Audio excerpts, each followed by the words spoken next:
Hola hijos míos, muy buenas tardes. Me dirijo a ustedes por medio de este video.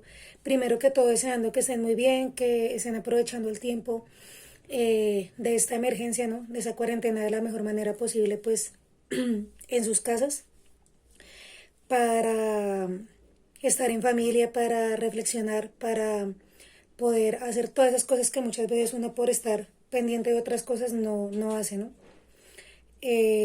No se preocupen, estamos tratando y haciendo de la mejor manera posible las cosas en la institución para poder sacar adelante su año escolar. Y en razón a eso, pues vamos a estar dejándoles una serie de guías a través de la plataforma Edmodo, por la página de Facebook que yo armé, ¿sí? Con mis materias, en mi caso, también pueden hacer llegar los productos por medio de correo electrónico. Las guías las pueden también encontrar donde la señora Andrea o en la institución educativa. Y pues ahí vamos dándole manejo a la situación, ¿vale? Este video voy a tratar de ser muy corta y es para explicarles lo relacionado con la guía número 2, sí, que pronto ya van a encontrar en la plataforma de Edmodo, y que de todas maneras yo por medio del grupo de WhatsApp que tenemos ya se las había enviado, ¿sí? Entonces pues no siendo más, arranco. Resulta que nosotros hicimos una línea del tiempo, si se acuerdan, en la cual veíamos cómo había sido el avance de la economía y la política desde la antigüedad hasta la época contemporánea. ¿Eso para qué? Para que refrescáramos un poquito nuestros conocimientos y nos diéramos a la tarea de entender algo relacionado con el tema que vamos a ver hoy, que es el sistema mundo moderno y el sistema mundo moderno colonial. ¿Qué es el sistema mundo moderno? Es una teoría desarrollada por el sociólogo Immanuel Wallenstein, que es un gran estudioso de la sociología, murió el año pasado de hecho, en el cual él nos dice que el mundo ha venido cambiando a través de las dinámicas de la historia. Al principio nosotros encontrábamos imperios, ¿cierto? Después de eso encontramos naciones poderosas, después de la segunda, perdón, del siglo XX, de inicios, con la configuración del nuevo orden mundial a través de la Primera y la Segunda Guerra Mundial. Tenemos países desarrollados y países subdesarrollados. Esa es la primera categoría que surge ahí. Países subdesarrollados, en vía de desarrollo y desarrollados. ¿Listo? ¿Qué pasa? Luego viene la Guerra Fría, ¿sí? Entonces Estados Unidos saca una denominación para mantener aislados a todos los países que apoyaban la ideología comunista o que propendían por ella. Esas categorías son primer mundo, segundo mundo y tercer mundo. ¿Quiénes son los del primer mundo? Pues obviamente ellos, ¿no? Los Estados Unidos. Dicen, ay, nosotros somos el primer mundo porque tenemos el capitalismo desarrollado, porque nuestra economía es próspera, esto y lo otro, bla, bla, bla, ¿cierto? Países como Inglaterra también estaban incluidos ahí, ¿cierto? Luego viene los países del segundo mundo, que son los que antes conocíamos como países en vía de desarrollo, ¿sí? Países del segundo mundo. Entonces, la India, Alemania, que estaba ahí como tratando de seguir en su parte capitalista adelante, España, Italia, ¿cierto? Y por último, encontramos los países del tercer mundo, o sea, ya como los discriminados, o sea, como si fueran los países subdesarrollados, por decirlo así, ¿cierto?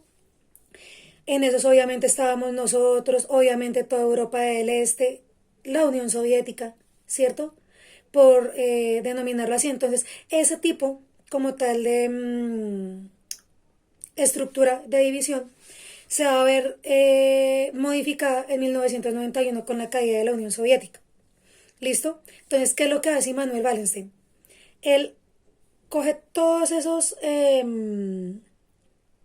digamos, conceptos que surgían sobre la división de las economías mundiales, y con la llegada de la globalización, ¿sí? Lo que hace es decir que de ahora en adelante ya no tenemos países de primer, segundo y tercer mundo, sino tenemos países de centro, semiperiferia y periferia. Entonces, les voy a hacer un dibujito acá. ¡Tan! Entonces, me perdonan mis círculos, pero yo No soy muy buena para eso de los círculos. Entonces, supongamos que el círculo grande es el mundo, ¿cierto? O el planeta Tierra.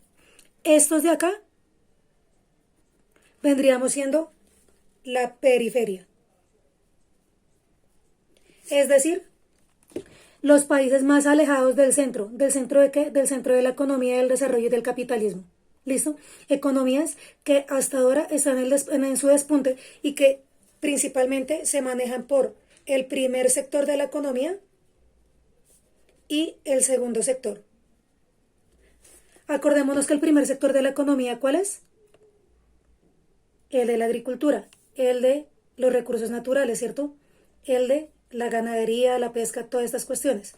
Y el segundo sector es el sector de la industria, donde modificamos los productos del primer sector. ¿Listo? Entonces, estos sectores son los que más caracterizan la economía de la periferia. Por eso estamos acá afuera.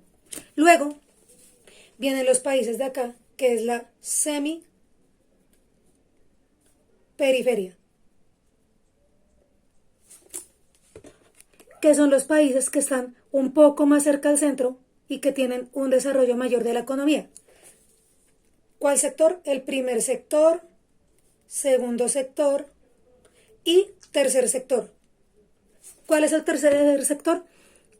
Telecomunicaciones y todo lo que tiene que ver con servicios, ¿sí? Servicio hospitalario, servicio educativo, servicio de transportes, toda esta cuestión, ¿listo?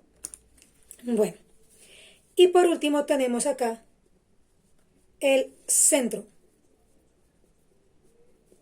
que como su nombre lo indica, es el centro de la economía mundial. ¿Listo?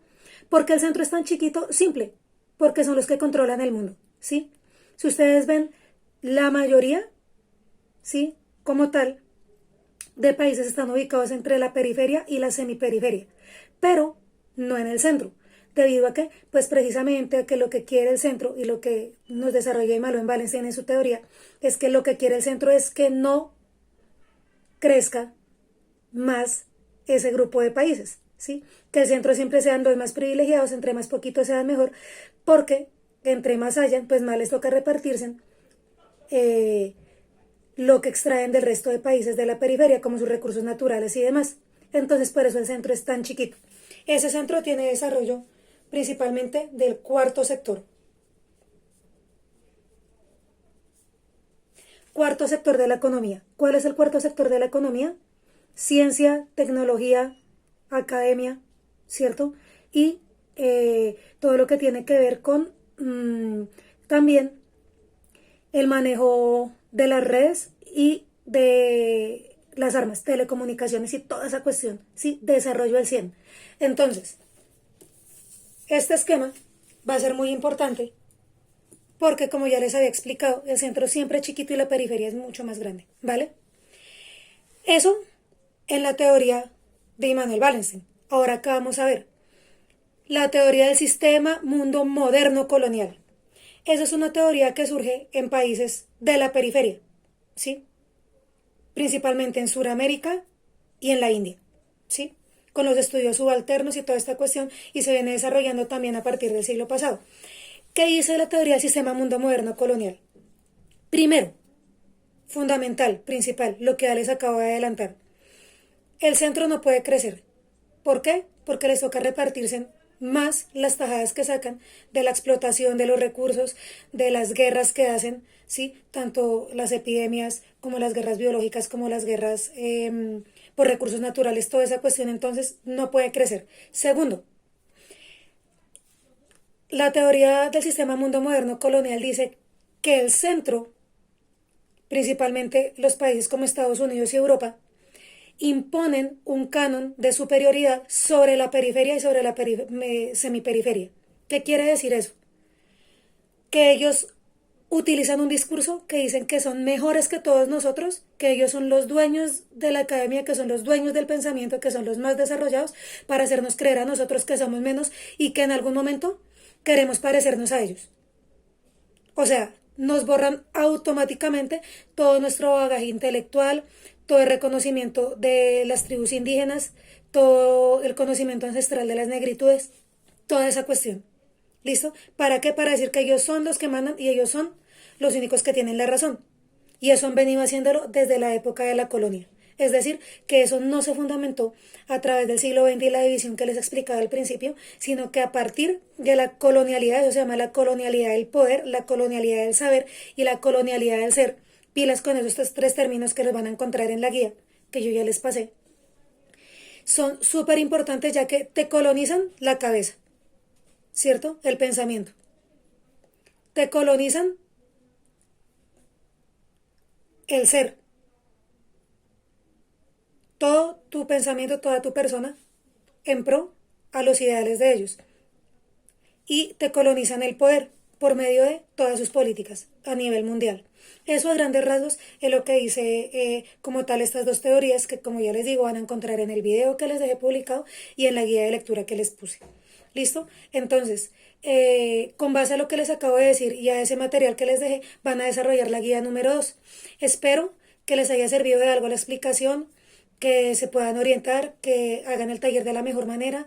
Muchos besos, los quiero, abrazos y hasta una próxima oportunidad. Chao.